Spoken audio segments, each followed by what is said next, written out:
حضرت جناب سیدنا سری سختی رحمت اللہ علیہ فرماتے میرا دل سخت ہو گیا تھا، میں بڑا پریشان رہتا تھا۔ حضرت معروف کرخی رحمت اللہ علیہ کی بارگاہ میں کئی دفعہ عرض کی، میں نے کہا بابا میں اس کا کیا کروں، یہ سخت ہو گیا، مہینوں ہو گئے یہ اللہ کے خوف میں نہیں رویا، سالوں بیت گئے حضور کی نعت سن کے نہیں رویا، اب تو کتنا وقت گزر گیا ہے، اسے مدینے جانے کے لیے بھی رونا نہیں آتا، حضور یہ سخت ہو گیا ہے، کوئی رحمت کی نظر ہو، خشکی سی آ گئی ہے، عجیب سی میل چڑھ گئی ہے۔ فرماتے کئی دفعہ میں نے خواہش کا اظہار کیا۔ ایک دن نا عید کا دن تھا تو حضرت معروف کرخی نے ایک چھوٹا سا بچہ انگلی کے ساتھ لگایا ہوا تھا، تو حضرت آ رہے تھے، تو میں نے کہا حضور آپ کدھر سے آ رہے ہیں، یہ بچہ کون ہے؟ فرمانے لگے یتیم ہے۔ سارے بچے عید والے دن اخروٹ کے ساتھ کھیل رہے تھے، بیچارے کے پاس اخروٹ کوئی نہیں، تو حضور آپ کیا کریں گے؟ تو حضرت معروف کرخی کہنے لگے پیسے تو میرے پاس بھی کوئی نہیں اخروٹ خرید کے دینے کے، میں یہاں سے کھجوروں کی گٹھلیاں چنوں گا، وہ گٹھلیاں بازار میں بک جاتی ہیں، میں یہ گلیوں سے گٹھلیاں چنوں گا اور چن کے میں نے کہیں بیچوں گا، اور جب میں انہیں بیچوں گا تو پھر یتیم کے لیے 2-4 اخروٹ خریدنے کے قابل ہوں گا، پھر میں اسے اخروٹ خرید کے دوں گا۔ پتہ نہیں کہاں کی بات سنا رہا ہوں میں آپ کو، اور پتہ نہیں کہاں کا ذکر کر رہے ہیں بابا جی۔ بچہ یتیم ہے، بچے اخروٹ سے کھیل رہے تھے، اس کے پاس اخروٹ کوئی نہیں۔ بابا آج کا پیر تو معرفت کی بات کرتا ہے، تو یتیم کے لیے گٹھلیاں چننے چلا ہے۔ آج کا پیر تو کہتا ہے میں اے سی والے کمرے میں بیٹھ کے تمہیں بڑا عرش کے اعلیٰ کی بات بتاؤں گا، یتیم کے لیے گٹھلیاں چننا، مدرسے کے طلباء کی نوکری کرنا، یتیموں کا، غریبوں کا، ان مجبوروں کا خیال کرنا، یہ تو رواج ہی نہیں ہے آج کا۔ بابا تو کیا کہانی سنا رہا ہے؟ تو حضرت معروف کرخی کہنے لگے گٹھلیاں چنوں گا، پھر انہیں بیچوں گا، پھر جب کچھ پیسے ملیں گے نا تو میں اسے اخروٹ خرید کے دوں گا، اور فرمانے لگے جب یہ اخروٹ سے کھیل کر ہنسے گا نا تو اللہ میرے دل کو سکون عطا فرمائے گا۔ میں گٹھلیاں چننے جا رہا ہوں، میں مزدوری کرنے، تیری تلاش میں پھرا میں جنگل، پہاڑ اور دشت میں۔ تو حضرت سری سختی فرماتے ہیں میرے گھر میں پیسے تھے، میں نے کہا حضور اگر یہ نوکری مجھے مل جائے تو میں غلام جو ہوا، اگر مجھے دے دے یہ نوکری تو میں نہ کر لوں؟ فرمانے لگے تو کر لے۔ فرماتے میں اس یتیم کو پہلے گھر لے گیا، وہاں سے میں نے پیسے لیے، پھر بازار لے گیا، کپڑے خریدے، اس کے لیے ٹوپی خریدی، پھر میں نے اسے 2 کھجوریں کھلائیں، پھر اخروٹ خرید کے دیے۔ حضرت سیدنا معروف کرخی کہتے ہیں اس کو میں نے چیزیں دے کے نا، وہ بچہ تھا، بچے ہی ہوتے ہیں، میں نے جب اسے اخروٹ دیے تو وہ دوڑنے لگا، میں بھی ہلکا ہلکا پیچھے چلنے لگا۔ فرماتے ہیں وہ جا کے بچوں کے گروہ میں مل گیا، وہاں درجنوں 20 بچے کھیل رہے تھے، وہ مل گیا، وہ کھیلتا رہا۔ آپ فرماتے ہیں لوگوں اس دن میرے رب نے میرے دل کو اپنے قرب کی لذت بھی عطا کی، اور میرا دل تھا میرے سینے پر ساری رات، تھا میرے سینے میں میرا دل،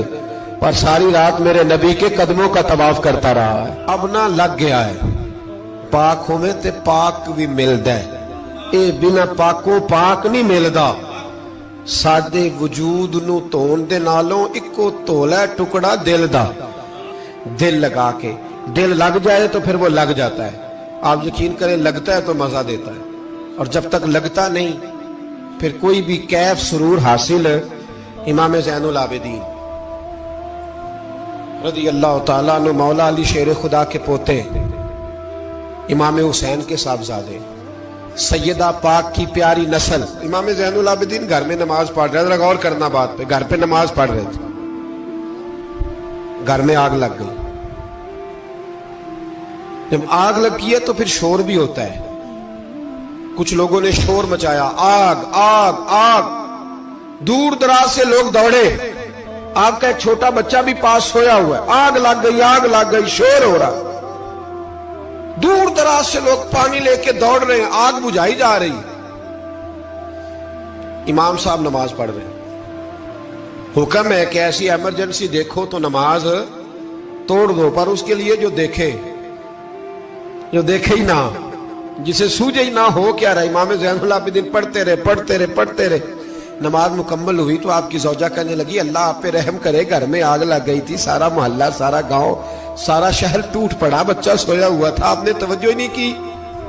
تو آپ فرمانے لگے ہلکی سی بن بناہٹ ہوئی تھی میرے کانوں میں، پر میں اللہ کی نماز پڑھ رہا تھا، پر میں اپنے رب کی، میں اس کی نماز پڑھ رہا تھا، تیرے عشق کی انتہا چاہتا، تیرے عشق کی انتہا چاہتا، تیرے عشق کی انتہا چاہتا، میری سادگی دیکھ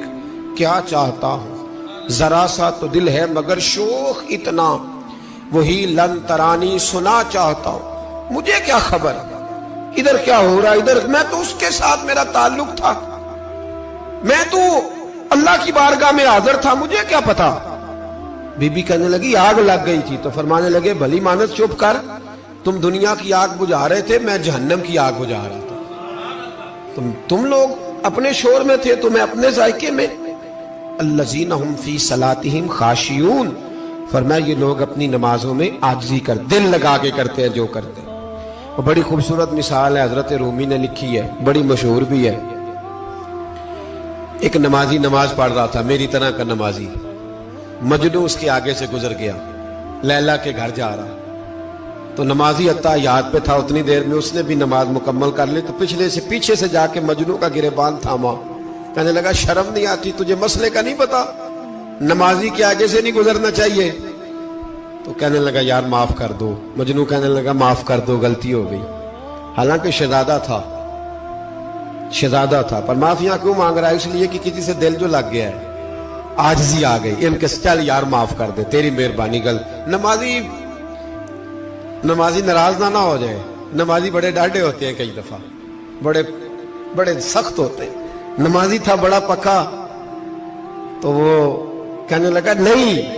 نماز خراب کر دی تو نے، تجھے پتہ نہیں آگے سے نہیں گزرنا چاہیے، اور ویسے بھی زمانے کا رواج ہے، جو معافی مانگ لے لوگ سمجھتے ہیں بزدل ہے، یہ بھی بڑا مسئلہ ہے، آپ تھوڑا سا کہہ دیں کہ جب دیکھی جائے گی جو ہوگی، لوگ سمجھتے ہیں نہیں ہے دم کم، معافی مانگ لے سامنے والا بگڑ جاتا ہے، الا ماشاءاللہ، لیکن اس کا مطلب یہ نہیں کہ ہم معذرت کرنی چھوڑ دیں، وہ اگر بری عادت پہ ہے تو ہم نے اپنی اچھی عادت کو قائم رکھنا ہے، تو کہا جناب معاف کر دے، تو نمازی کہنے لگا نہیں تجھے عقل نہیں ہے، نمازی کے آگے سے نہیں گزرنا چاہیے۔ پھر مجنون نے بڑی بات کر دی، پھر ایک عاشق نے عاشقوں والا جملہ بولا، پھر ایک محبت کرنے والے نے بڑی بات کی، کہنے لگا یار نمازی میں تو معافی مانگ رہا ہوں تو نہیں دے رہا، چل ایک سوال کا جواب ہی دے دے کہ میں تو عورت کے عشق میں جا رہا تھا، مجھے تو نظر نہیں آیا کہ تو نماز پڑھ رہا ہے، میں تو بی بی کے عشق میں تھا، مجھے تو نظر نہیں آیا، تو بتا تو رب کے عشق میں تھا، تو مجھے کیسے دیکھ رہا تھا، میں تجھے کیسے نظر آیا، حالانکہ تو اللہ کے عشق میں کھڑا تھا، مالک حقیقی کی محبت میں تیری میرے اوپر نظر کیسے پڑ گئی، میں تو عورت کے عشق میں تھا۔ اب نمازی صاحب شرمندہ ہو گئے، مجنوں کہنے لگا آج کے بعد جب رب کی بارگاہ میں کھڑے ہونا نا تو والذین آمنوا اشد حبا للہ، پھر نماز کے لیے نہیں، اس کے پیار میں بھی کھڑے ہونا، دل لگا کے